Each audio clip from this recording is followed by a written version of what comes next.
Sua Eminenza Bapak Kardinal Monsinyur Ignatius Suharyo, Sua Excellenza Monsinyur Piero Piopo, para Bapak Uskup, para Romo, saudara-saudari semuanya, para suster, dan para anak muda dan juga anak-anakku sekalian semuanya dikasihi Tuhan Yesus Kristus. Salve berkah dalam. Waktu ada pentahbisan Bapak Uskup Agung Monsinyur Budi Kleden, digarisbawahi oleh pemimpin ibadat, uskup yang selalu tersenyum. Kalau sekarang di sini uskup yang selalu tertawa. Luar biasa dengan isinya tentang atau moto yang saya kira tidak dipikirkan hanya sejenak tetapi benar-benar mendalam. Diligere sicut Christus dilexit, atau to love as Christ loved. Orang yang mengatakan ini dan mengikuti ini sebenarnya dikatakan ada ciri-cirinya. Nomor satu, pasti dia tahu cinta Kristus, kenal cinta Kristus.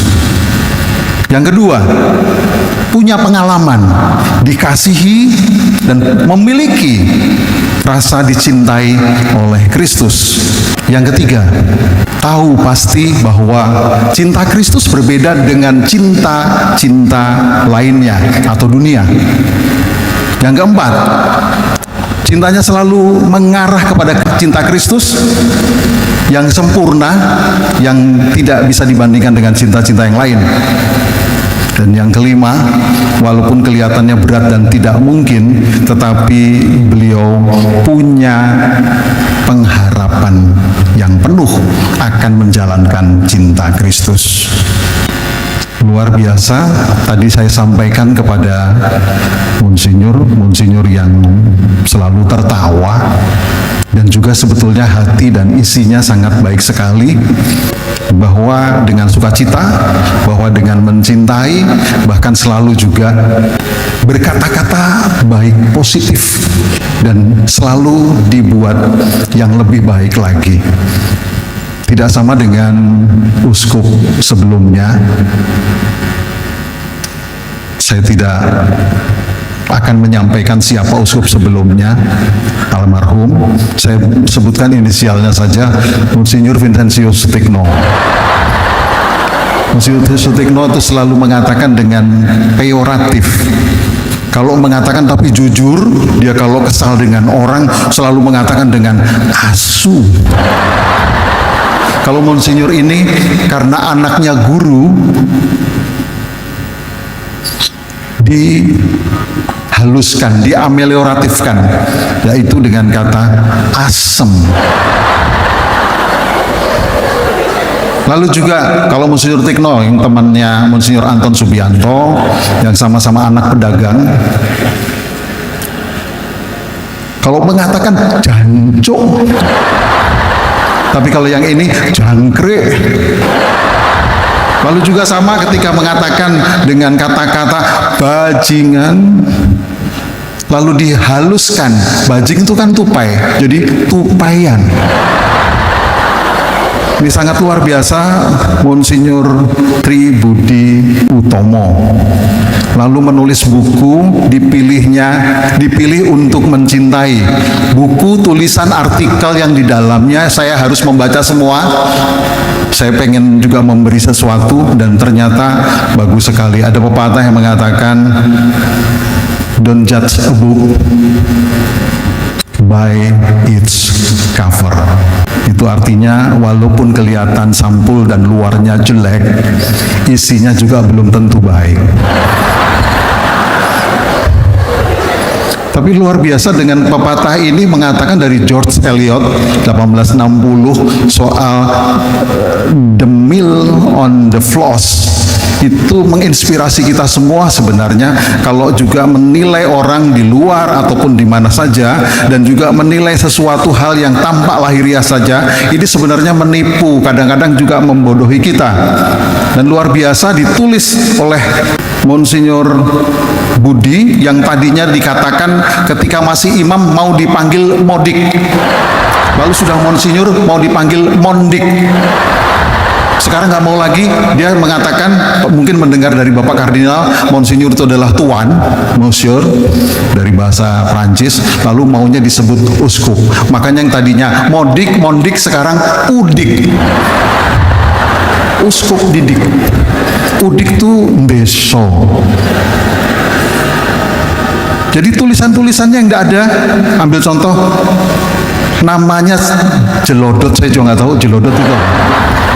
Jelodot, lalu Unyil, lalu Kancil, dan sebagainya. Itu saya kira nggak tahu nama parapan, tapi saya kira baik. Lalu juga ada tulisan bayi besar yang menjadi orang besar. Nggak ada hubungannya. Padahal terbalik kalau nanti di gereja Katolik. Apakah uskup orang-orang besar? Saya kira tidak. Justru semakin di gereja Katolik semakin tinggi tahbisan, semakin mendalam, semakin dia jadi pelayan.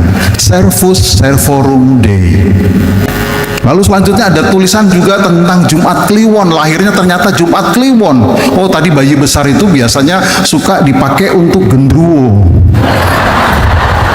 Jumat Kliwon, pas lagi ada acara orang gila datang dan seterusnya. Lalu juga ada hubungannya dengan Gunung Lawu. Lalu luar biasa juga Monsinyur ini gemar membaca sejak 5 tahun. Balita di bawah 5 tahun. Ini saya kira bukan membaca, tetapi mengejar. Beaba, beibi, bagong. Terus luar biasa juga bedol desa, bedol keluarga yang tadinya belum mengenal, yang selalu mistis atau magis, lalu mengenal yang namanya Yesus Kristus, dan keluarga semuanya pindah dari agama tertentu menuju ke Katolik. Ini sangat luar biasa, dan desa di situ semakin banyak lagi. Dan ini bukunya kelihatannya hanya judulnya itu atau catatannya seperti itu, tapi menginspirasi sekali dan dalam sekali. Lalu diangkat juga sebagai orang kayo di Kalimantan. Lalu yang luar biasa jejak kasih Modik, ingin membayar hidup, ini yang mendalam.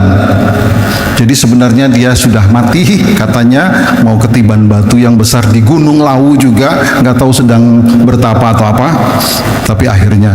Dan luar biasa, dari yang gaib mistis, cerita-cerita itu, dari kemiskinan, dari yang disebut hidup sederhana, dari yang disebut juga dengan rendah hati, saya kira Monsinyur Didi ini sungguh memiliki semuanya.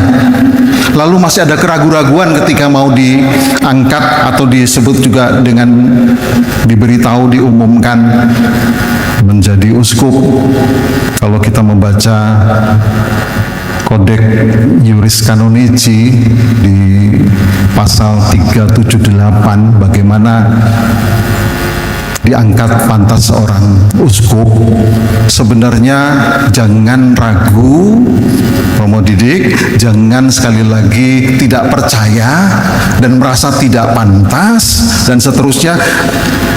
Syarat-syarat di situ Romo Didik sudah masuk semua. Nama baik sudah sekian lama, luar biasa ada. Lalu yang kedua, 35 tahun umur minimal. Lalu juga 5 tahun jadi imam, masuk semua. Lalu doktor atau sekurang-kurangnya lisensiat, tapi lisensiatnya adalah yang kitab suci, lisensiat yang teologi, mau itu pastoral, mau itu juga hukum, teologi moral dan sebagainya, pokoknya teologi. Sudah masuk. Dan juga di sini ahli disiplin ilmu yang mendukung tugas itu.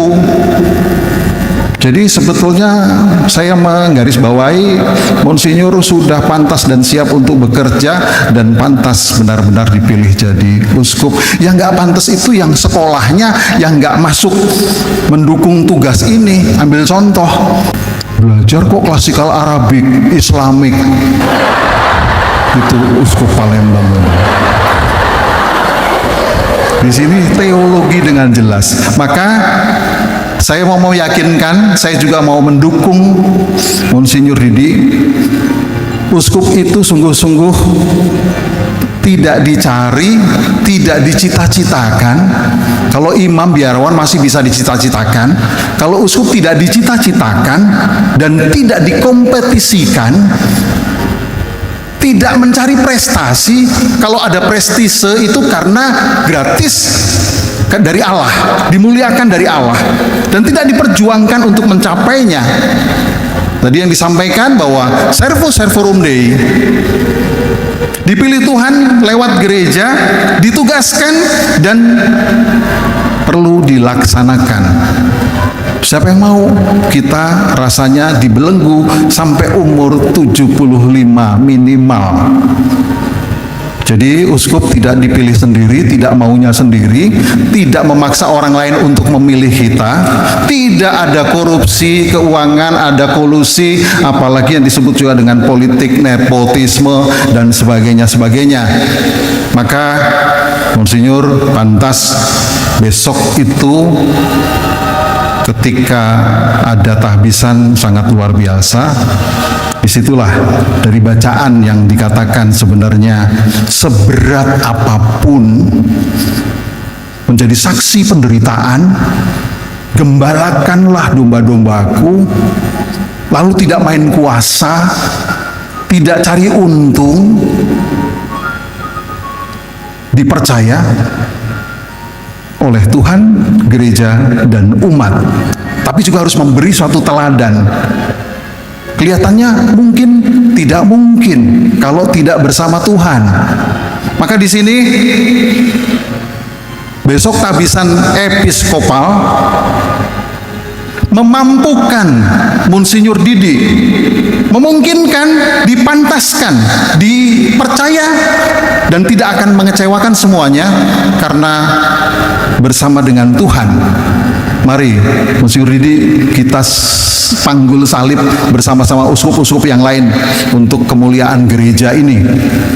Lalu juga kita meyakinkan kembali ketika Pak Yonan mendapat masukan bagus dari nuncio dari Bapak Suci, Paus, dikatakan demikian.